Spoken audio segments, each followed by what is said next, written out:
बच्चों, आज हम बीए पार्ट सेकेंड सोशियोलॉजी के paper 2 Indian society issues and problems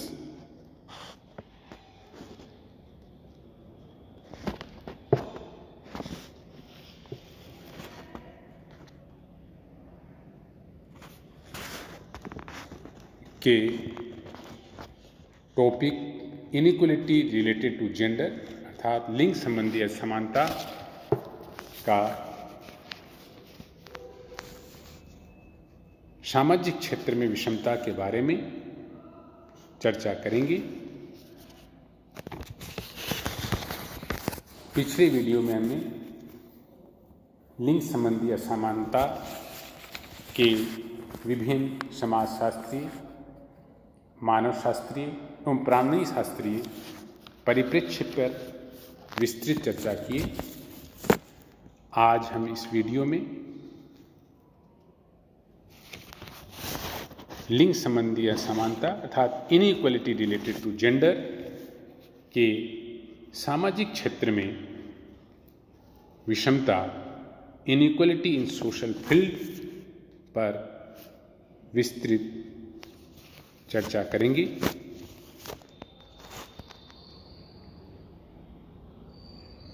Bharatiya Samaj में पुरुष और महिलाओं के बीच निम्न क्षेत्रों में विभेदीकरण देखा जा सकता है, असमानता देखी जा सकती है।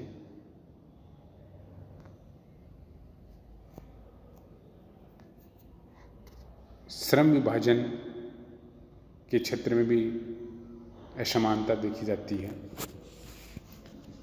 समाज की विभिन्न संस्थाएं, परिवार, विवाह, जाति प्रथा, नातेदारी आदि में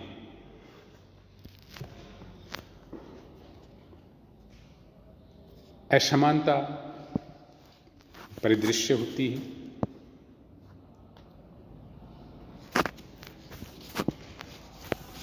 परिवार एक सामाजिक संस्था है।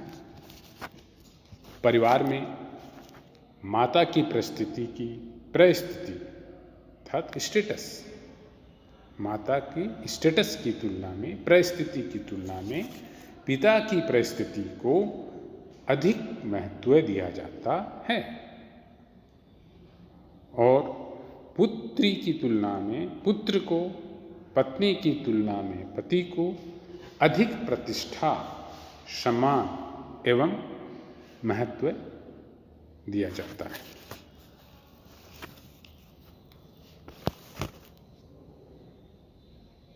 अर्थात भारतीय समाज में पितृसत्तात्मक व्यवस्था पाई जाती है और पितृवंशीय व्यवस्था पाई जाती है। संपत्ति का स्थानांतरण, पिता की संपत्ति का स्थानांतरण पुत्र को होता है और वंश उसके नाम पे चलता है।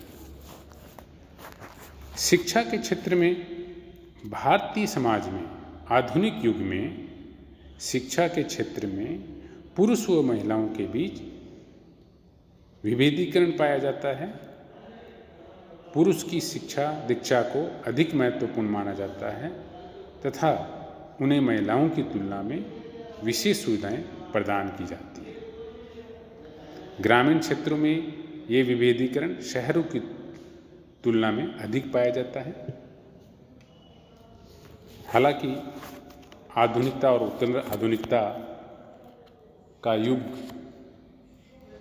चल रहा है। इस समय इस विभेदीकरण और असमानता में विशेष तौर पर शहरी क्षेत्रों में कुछ कमी आई है, कुछ परिवर्तन है, जो परिवर्तन सकारात्मक परिवर्तन की दृष्टि से देखा जा सकता है। विवाह के क्षेत्र में महिलाओं की तुलना में पुरुषों को अधिक अधिकार प्राप्त है। पति के चयन में कन्या की इच्छा को विशेष महत्व नहीं दिया जाता है। अगर ये हम देखें ग्रामीण और शहर की तुलना में, तो ग्रामीण क्षेत्र में ये अधिक पाया जाता है। इसी प्रकार विवाह विच्छेद के अधिकार भी महिलाओं की तुलना में पुरुषों को अधिक है। कई समाजों में बहुपत्नी विवाह का प्रचलन है। बहुपत्नी प्रथा के अंतर्गत एक वर के साथ कई वधुओं का विवाह होता है, या एक पुरुष के साथ कई स्त्रियों का विवाह होना बहुपत्नी विवाह कहलाता है। जाति प्रथा के अंतर्गत हम ये देखते हैं, अर्थात यज्ञ, हवन, अनुष्ठान एवं जनेऊ धारण करने के अधिकार पुरुषों को रहे हैं, स्त्रियों को नहीं। युद्ध में भाग लेने, देश एवं विदेश में व्यापार करने का अधिकार पुरुषों को ही था। स्त्रियों का कार्य क्षेत्र तो सदैव घर पर ही रहा, घरेलू कार्य ही उन्हें करने पड़ते थे। नातेदारी के क्षेत्र में पुरुषों के कार्य स्त्रियों की तुलना में अधिक पाए जाते हैं। ये हम प्राचीन काल या प्राचीन समाज में, मध्यकालीन समाज में और उत्तर आधुनिक काल समाज तीनों में पाया जाता है। अब हम आर्थिक विषमता अर्थात इकोनॉमिक इनइक्वलिटी की चर्चा करें तो महिलाओं की आर्थिक स्थिति को आजकल समाज की स्थिति के विकास के एक निर्धारक के रूप में स्वीकार किया जाता है, क्योंकि महिलाएं प्रत्यक्ष अथवा अप्रत्यक्ष आर्थिक क्रियाओं में योगदान देती है। वे समस्त पारिवारिक दायित्वों का बोझ स्वयं उठाकर पुरुषों को केवल आर्थिक क्रियाएं संपादित करने का पूरा समय व अवसर प्रदान करती हैं, अथवा स्वयं भी पारिवारिक उत्तरदायित्वों का निर्वाह करने के साथ साथ पुरुषों के साथ कंधे से कंधा मिलाकर आर्थिक क्रियाओं में अपना योगदान प्रदान करती है। आज भागीदारी की दृष्टि से कृषि हो या पशु व्यवसाय आदि में महिलाओं के अनुपात में काफ़ी हद तक वृद्धि हुई है। यही नहीं, पिछले दशकों में महिलाओं की क्रियाओं से संबंधित नए आयाम उभर कर सामने आए हैं। आज महिलाएं घरेलू अर्थात चार दीवारी से बाहर निकलकर समाज के विभिन्न क्षेत्र में, प्रशासनिक क्षेत्र में देखें आप, प्रशासनिक या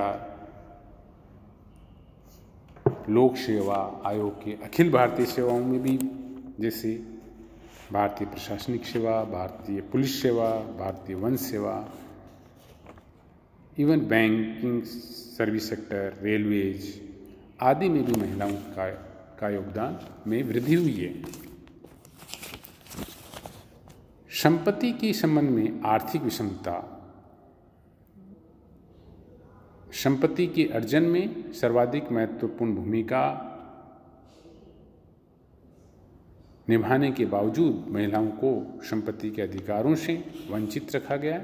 यद्यपि कानूनी तौर पर आज महिलाओं को संपत्ति का समान अधिकार प्राप्त है, तथापि वे आर्थिक दृष्टि से अपने जीवन के सभी कालों में पुरुष की दया पर ही आश्रित रही है। संपत्ति के अधिकार में भी विरासत से प्राप्त संपत्ति, वैवाहिक संपत्ति अथवा स्वयं अर्जित संपत्ति पर भी महिलाओं की तुलना में पुरुषों को अधिक अधिकार प्राप्त है। पितृसत्तात्मक समाज, पैट्रियार्की सोसाइटीज में पिता से पुत्र को संपत्ति का हस्तांतरण किया जाता है, जबकि मातृसत्तात्मक समाज में मामा की संपत्ति का अधिकार भांजा को होता है। इस प्रकार से लिंगीय विषमता के आर्थिक स्वरूपों में स्त्रियों की अपेक्षा पुरुषों को अधिक महत्व एवं अधिकार दिए जाते हैं। धन्यवाद।